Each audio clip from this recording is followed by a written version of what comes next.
Kami dari kelompok 9 akan presentasi tentang program kreatif mahasiswa.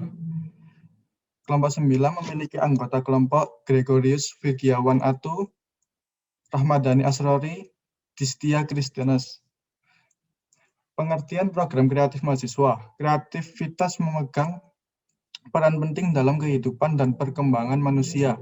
Kreativitas banyak dilandasi oleh kemampuan intelektual seperti inteligensi, bakat, dan kecakapan hasil belajar, tetapi juga didukung oleh faktor-faktor efektif dan psikomotor.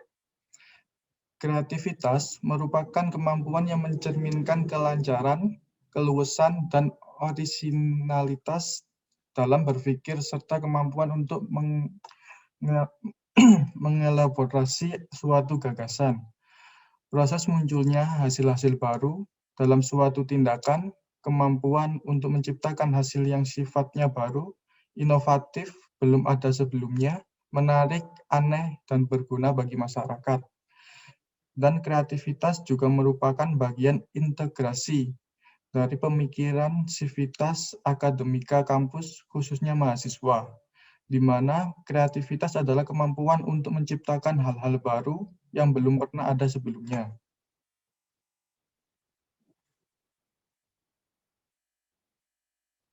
Pengertian PKM. Program Kreatif Mahasiswa atau PKM merupakan salah satu upaya yang dilakukan oleh Direktorat Riset dan Pengabdi Masyarakat. Semula Direktorat Penelitian dan Pengabdi kepada Masyarakat Ditjen Dikti. Direktorat Jenderal Penguatan Riset dan Pengembangan, Kementerian Ristek Dikti untuk meningkatkan mutu peserta didik atau mahasiswa di perguruan tinggi, agar kelak dapat menjadi anggota masyarakat yang memiliki kemampuan akademis atau profesional yang dapat menerapkan, mengembangkan, dan menyebarluaskan ilmu pengetahuan, teknologi, dan kesenian, serta memperkarya budaya nasional. Baik, akan dilanjutkan oleh kelompok kami. Sejarah PKM. PKM dilaksanakan pertama kali pada tahun 2001, yaitu setelah dilaksanakannya program restrukturasi di lingkungan Ditjen Dikti. Kegiatan pendidikan, penelitian, pengabdian kepada masyarakat yang selama ini syarat dengan partisipasi aktif mahasiswa diintegrasikan ke dalam satu wahana, yaitu PKM. Pada awalnya, dikenal 5 jenis kegiatan yang ditawarkan dalam PKM, yaitu PKM penelitian, PKM kewirausahaan, PKM pengabdian masyarakat, PKM penerapan teknologi, dan PKM penulisan ilmiah. Sejak tahun 2009, Ditilabmas mengelola 6 PKM kompetisi karya tulis mahasiswa KKTM yang semula menjadi tugas Direktorat Akademi. Dalam pengelolaannya dilimpahkan kepada Ditilabmas karena sifatnya yang identik dengan PKMI. KKTM selanjutnya dikelola bersama-sama PKMI dalam PKM karya tulis PKMKT. Pada tahun 2011, jumlah bidang PKM bertambah menjadi 7 dengan terbitnya bidang PKM Karsa Cipta. PKM dialokasikan di Direktorat Jenderal dan Pengabdian Masyarakat bagi seluruh perguruan tinggi melalui penyediaan dana yang bersifat kompetitif, akuntabel, dan transparan. Yang selanjutnya yaitu tujuan. PKM secara umum bertujuan untuk mempersiapkan sumber daya manusia yang berorientasi ke masa depan dan ditempa dengan transformasi pendidikan tinggi sehingga menjadi lulusan yang unggul, kompetitif, adaptif, fleksibel, produktif, berdaya saing dengan karakter Pancasila, serta memandu mahasiswa menjadi pribadi yang tahu dan taat, menjadi pribadi yang tahu dan taat aturan, kreatif dan inovatif, serta objektif, kooperatif dalam membangun keragaman intelektual. Manfaat PKM bagi mahasiswa antara lain mengasah kreativitas, mengasah menulis dan menyampaikan serta menuangkan ide, mendapat pengalaman, mendapat pengakuan, dan mendapat kenalan atau koneksi. Dan yang paling besar manfaatnya ialah membantu membangun Indonesia atau daerah setempat melalui ide-ide kreatif yang dimiliki. Selanjutnya, lanjut oleh Dani. Baik, jenis-jenis PKM. Pertama, PKM bidang riset atau PKMR merupakan program penelitian yang dimaksudkan untuk mampu menjawab berbagai macam permasalahan keilmuan. Program ini dikembangkan menjadi penelitian bidang ekstrak atau PKMRE dan sosial humaniora atau PKM-RSH. 2. PKM bidang kewirausahaan atau PKMK merupakan program pengembangan keterampilan mahasiswa dalam kewirausahaan dan berorientasi pada profit. Komoditas usaha yang dihasilkan dapat berupa barang atau jasa yang selanjutnya merupakan salah satu modal dasar mahasiswa berwirausaha dan memasuki pasar. Ketiga, bidang pengabdian kepada masyarakat atau PKM-PM adalah program penerapan ilmu pengetahuan, teknologi, dan seni yang berorientasi non-profit dalam upaya untuk membangun 17 mengakhiri kemiskinan, mengurangi kesenjangan, dan melindungi lingkungan. Mitra dalam PKM-PM adalah masyarakat non-profit seperti lembaga pendidikan atau formal maupun non-formal, instansi pemerintah, Karang Taruna, kelompok PKK atau pembina kesejahteraan keluarga, panitia panti asuhan, atau lembaga sosial kemasyarakatan yang lain. Keempat, program kreatif mahasiswa penerapan IPTEK atau PKMPI merupakan program yang mempunyai tujuan utama mendorong mahasiswa mau keluar dalam kampus guna melihat segala macam bentuk kebutuhan atau permasalahan pada masyarakat, produktif, dan sekaligus memberikan solusi IPTEK yang dibutuhkan dan dikehendaki oleh mitra.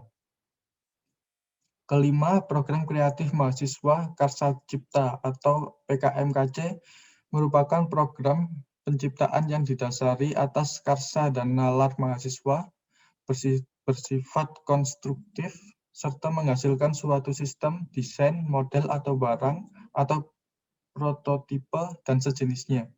Karya cipta tersebut bisa saja belum memberikan nilai kemanfaatan langsung bagi pihak lain. Keenam, PKM Gagasan Futuristik Konstruktif atau PKM GFK bertujuan untuk memotivasi partisipasi mahasiswa dalam mengelola imajinasi, persepsi, dan nalarnya.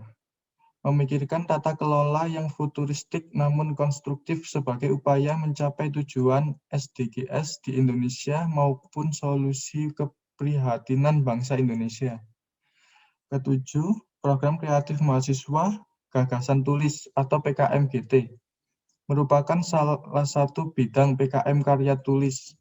PKMGT merupakan kelanjutan dari kompetisi karya tulis mahasiswa KKTM setelah diintegrasi ke dalam program PKM. Bergabungnya KKTM ke dalam PKM memberikan konsekuensi tidak terselenggaranya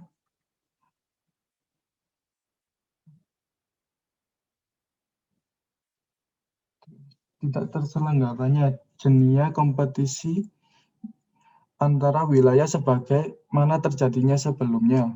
Demikian pula pembidangan KKTM yang diklarifikasikan secara spesifik ke dalam lingkungan hidup, intip, IPA, IPS, pendidikan, dan seni ditiadakan.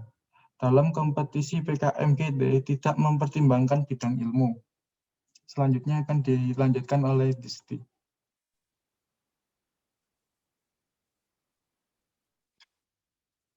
Yang ke-8 yaitu PKMAI. PKMAI adalah kelompok mahasiswa cukup menyampaikan karya tulis dalam bentuk artikel ilmiah, dikirimkan secara online. Karya tersebut ditulis mengacu pada kegiatan yang telah selesai dilakukan kelompok mahasiswa yang sama. Kelompok penulis yang artikel ilmiahnya dinilai baik dan layak dipublikasikan akan memperoleh insentif dana tunai sebesar 3 juta rupiah. PKMAI diharapkan dapat meningkatkan kemampuan mahasiswa dalam menuangkan pemikiran dan hasil-hasil kegiatan ilmiah yang telah dilakukan ke dalam bentuk sebuah artikel ilmiah sesuai kriteria standar penulisan jurnal ilmiah. Selanjutnya.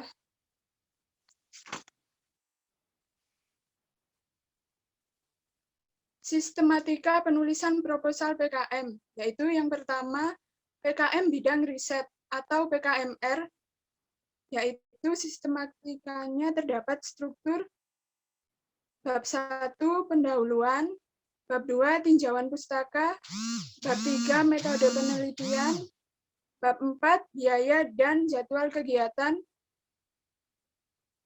kemudian terdapat daftar pustaka, lampiran,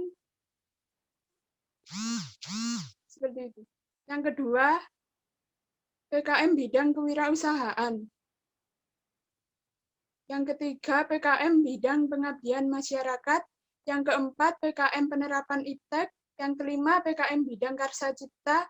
Yang keenam, PKM gagasan futuristik konstruktif. Yang ketujuh, PKM gagasan tertulis. Sekian presentasi dari kelompok 9. Jika ada pertanyaan, kami buka untuk 2 pertanyaan pertama. Saya Rengga Armaya mau bertanya.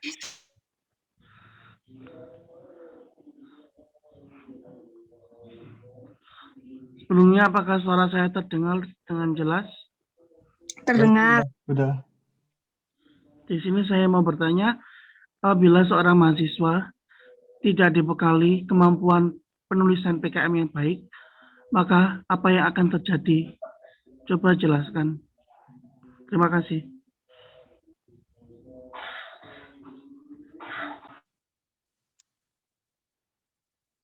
Saya mau bertanya.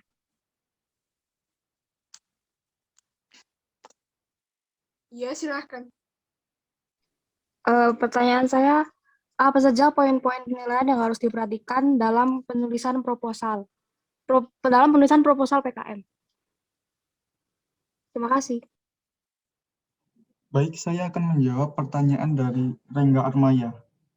Jika mahasiswa tidak dibekali dengan baik tentang penulisan PKM, maka mahasiswa itu dapat meminta bantuan terhadap dosen pembimbingnya dalam pelaksanaan dan penulisan jenis-jenis PKM tersebut.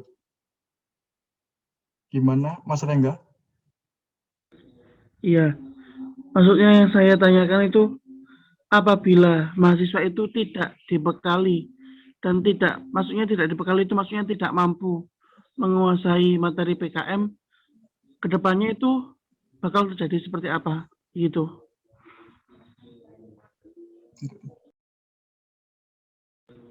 Apakah sudah jelas?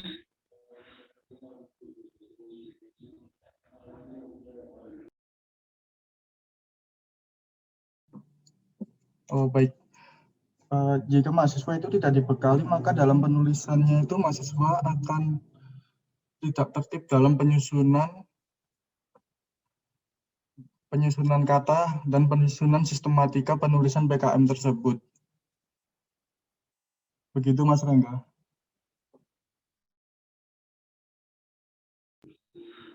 Terima kasih. Selanjutnya saya akan menjawab pertanyaan dari Florencia, yaitu apa saja poin-poin penilaian dalam PKM. yaitu yang pertama yaitu kesesuaian penulisan sistematika dalam proposal PKM tersebut, kemudian tingkat kreativitasannya, kemudian tahap penilaian proses pelaksanaan kegiatan PKM tersebut. Apa terdengar? Iya, dengar.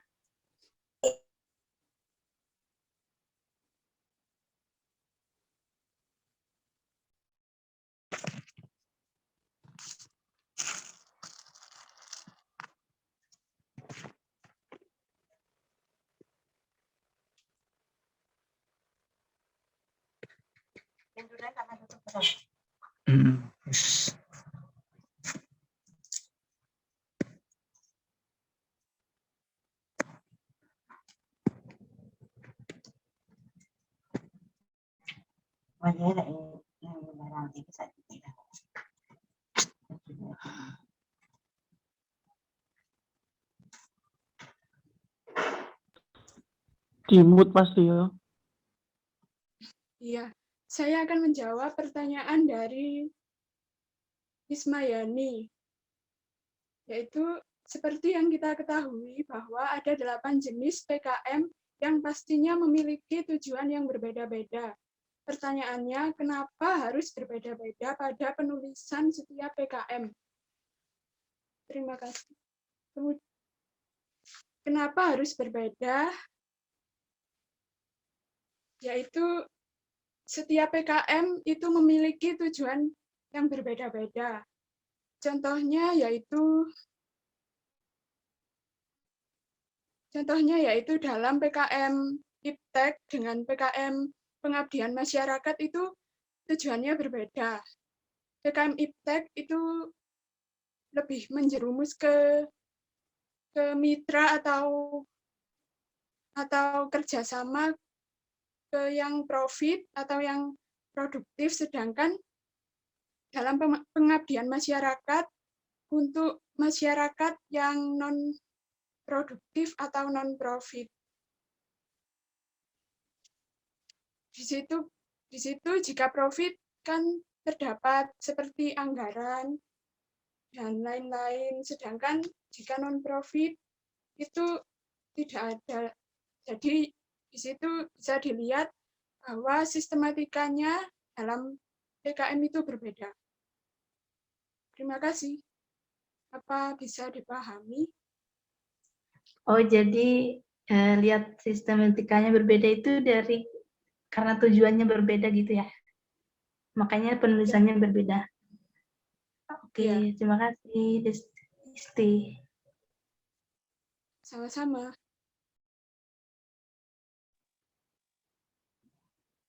Baik, untuk sesi kedua akan kami persilakan 2 pertanyaan selanjutnya.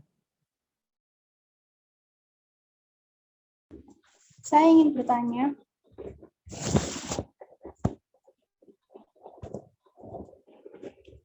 Ya,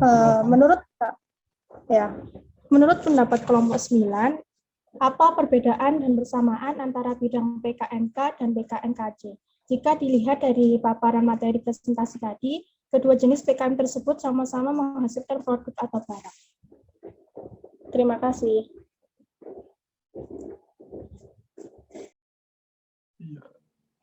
Baik, apa ada lagi?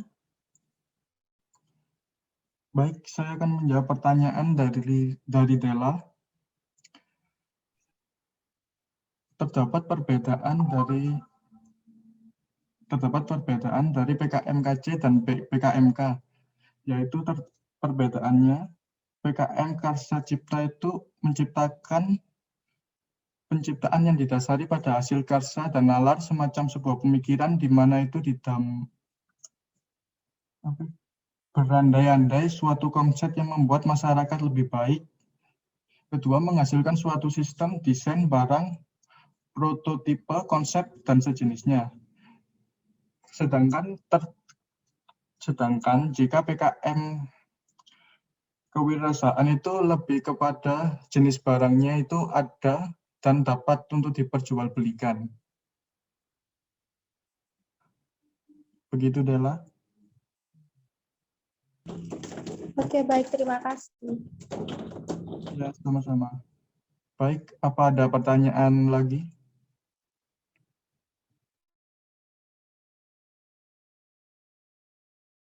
Apa saya boleh tanya lagi? Ya, silakan Florence. Pertanyaan saya, apa aja sih kendala yang dapat kita temui dalam penulisan proposal PKM? Itu aja. Terima kasih. Saya akan menjawab pertanyaan dari Florencia, yaitu kendala dalam PKM, yaitu yang pertama, kita tahu bahwa PKM adalah program kreativitas. Di situ kita harus bisa mencari kreativitas dan inovasi, di mana bisa dilihat dari aspek keterulangan topik, apakah itu sudah umum atau berulang-ulang. Jika itu sudah umum, itu bisa dimodifikasi atau menjadi sebuah ide-ide baru. Kemudian dalam penulisan PKM, dalam sistematikanya kita harus memahami penulisan EYD, penulisan yang benar. Jika selama ini kita kurang peduli dalam penulisan itu, maka dalam penulisan proposal kita bisa salah dan itu bisa menyebabkan gugur dalam kompetisi PKM. Jadi sistematikanya itu juga harus diperhatikan sesuai dengan peraturan yang ada. Terima kasih. Apa bisa dipahami? Ya, bisa. Terima kasih.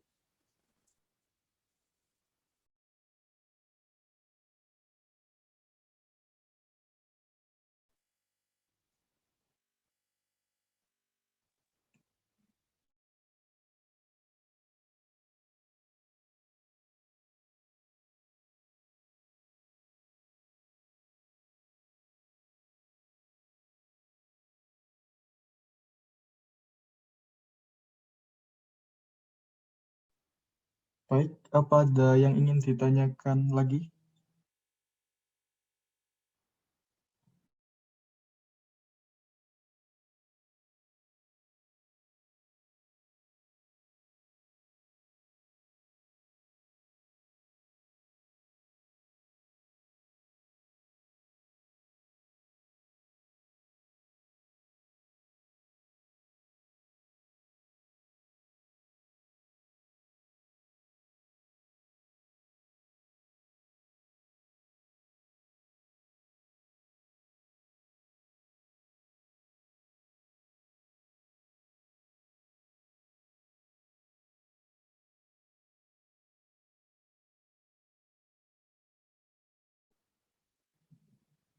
Jika tidak ada pertanyaan lagi, kami dari kelompok 9 mengucapkan terima kasih atas partisipasinya.